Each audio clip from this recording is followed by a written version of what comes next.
Bien, la neurocriminología es una disciplina científica incipiente, aunque con una gran trayectoria ya a nivel de investigación.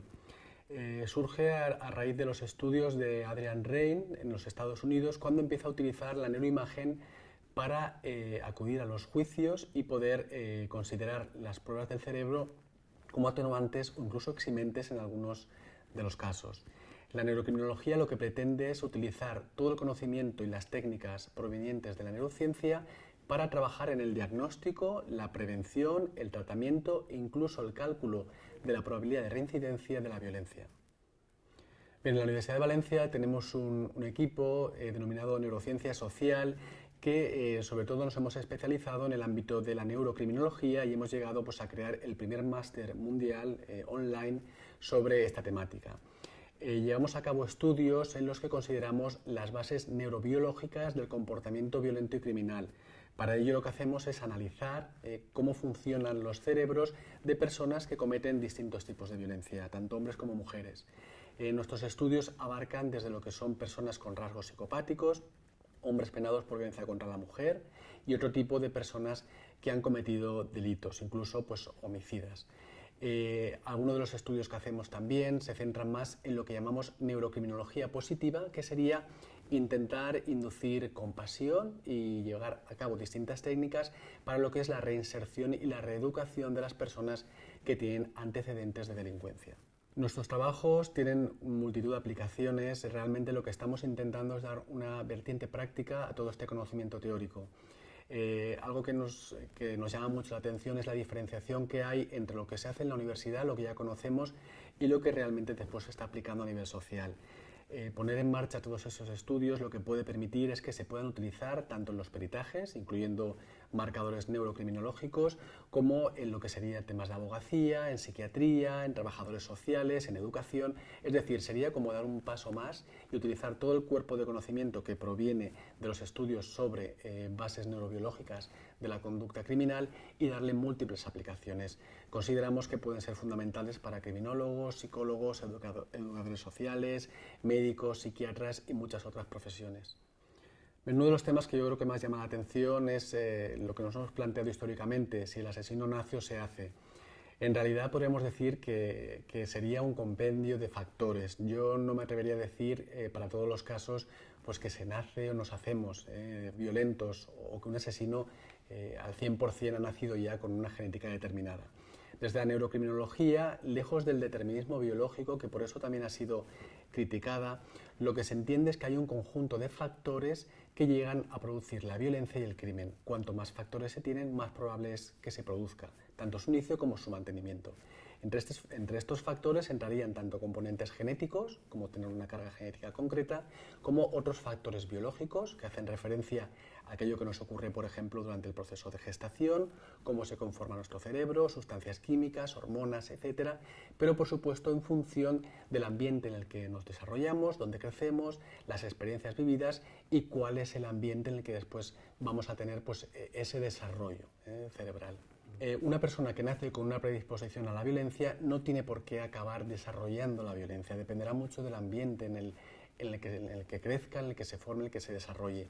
Hay estudios muy interesantes en la línea que indican que para que aparezca, por ejemplo, violencia, y se ha hecho también en casos de personas que han llegado a cometer crímenes, es necesario que hayan dos factores, factores genéticos y factores ambientales. Es lo que llamamos la hipótesis de los dos impactos. Realmente, para que llegue a aparecer un comportamiento, tiene que haber un componente genético que nos predispone, pero dependerá mucho del ambiente.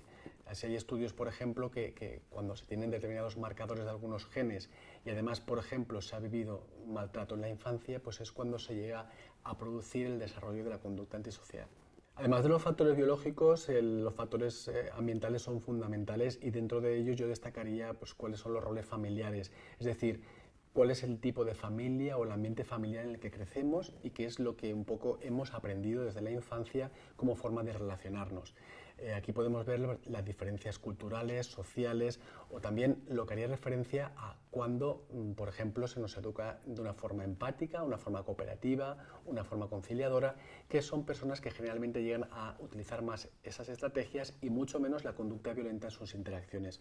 Por lo tanto, yo creo que la familia tiene un rol fundamental en todo lo que tiene que ver con el desarrollo de conductas violentas. No solo eso, también el ambiente educativo sería fundamental porque haría un poco pues, el contrapeso a lo que sería el ambiente familiar. Podríamos plantearnos si quizá la maldad tiene algún contrapeso, si sería la empatía. Desde mi punto de vista, la empatía sería la otra cara de la violencia más que de la maldad, porque, bueno, pues tal cual he explicado, la maldad pues, tiene un componente más ético, igual que la bondad, y hay muchos estudios que hablan de que hay personas que se comportan de forma empática por su propio placer, porque disfrutan ayudando a los demás, ¿no? Entonces, evitando estos temas éticos, yo hablaría más de lo que sería la empatía como la otra cara de la moneda, pero de la violencia. Es cierto que trabajando en violencia durante muchos años, hemos llegado a la conclusión de que la forma de prevenir muchos comportamientos violentos es fomentando la empatía, la conducta prosocial, la cooperación y el altruismo, y eso se puede hacer desde la primera infancia. Pero es más, cuando hemos hecho estudios de neuroimagen y estudios cerebrales, hemos visto que violencia y empatía tienen algunas semejanzas en lo que es el control cerebral de las partes del cerebro que regulan estos comportamientos. Quiero decir con ello que hay una conexión, no únicamente a nivel conductual, sino a nivel biológico. Sabemos también que cuando una persona es empática y está tomando a la otra persona como ser humano, se pone en su lugar, es muy difícil, pues casi imposible, que llegue a agredirla, al menos en ese momento. Por lo tanto, digamos que la otra cara de la maldad o de la violencia sería la empatía. Pero una persona que es carente de empatía no tiene por qué ser necesariamente violenta. Sí que puede serlo más fácilmente, porque las personas empáticas se ponen en el lugar de la otra persona, tanto a nivel mental como a nivel emocional, y hay un acercamiento que hace que interactúen pues, de una forma mucho más cercana. Cuando no hay empatía, las personas pueden pues, simplemente mirar más, centrarse más en sí mismas y llegar a ese egoísmo, o cuando además tienen un componente que hace que se comporten de forma violenta, pueden llegar a agredir más fácilmente. Bien, cuando una persona no empatiza, es más fácil que pueda llegar a agredir, que puede llegar a asesinar o que puede llegar a cometer, pues, por ejemplo, una violación o a una conducta en la que haga mucho daño a otra persona. Esto es debido fundamentalmente a que cuando no tenemos la capacidad de ponernos en el lugar de la otra persona, llegamos a despersonalizar. ¿Qué ocurre cuando tenemos, por ejemplo, un arma de fuego? Cuando tenemos un arma de fuego es mucho más sencillo asesinar porque no tienes muchas señales que te dan la información sobre cómo se está sintiendo la otra persona. Cuando estamos empatizando con alguien emitimos unas señales pues de sumisión, por ejemplo, cuando alguien me agrede, que hace que yo deje de agredir. Si esas señales no aparecen, es más fácil, por ejemplo, con un arma de fuego, que yo llegue a asesinar a alguien. Por ello, como estaba comentando, pues es más sencillo que cuando no tenemos la capacidad de empatizar podamos llegar a agredir.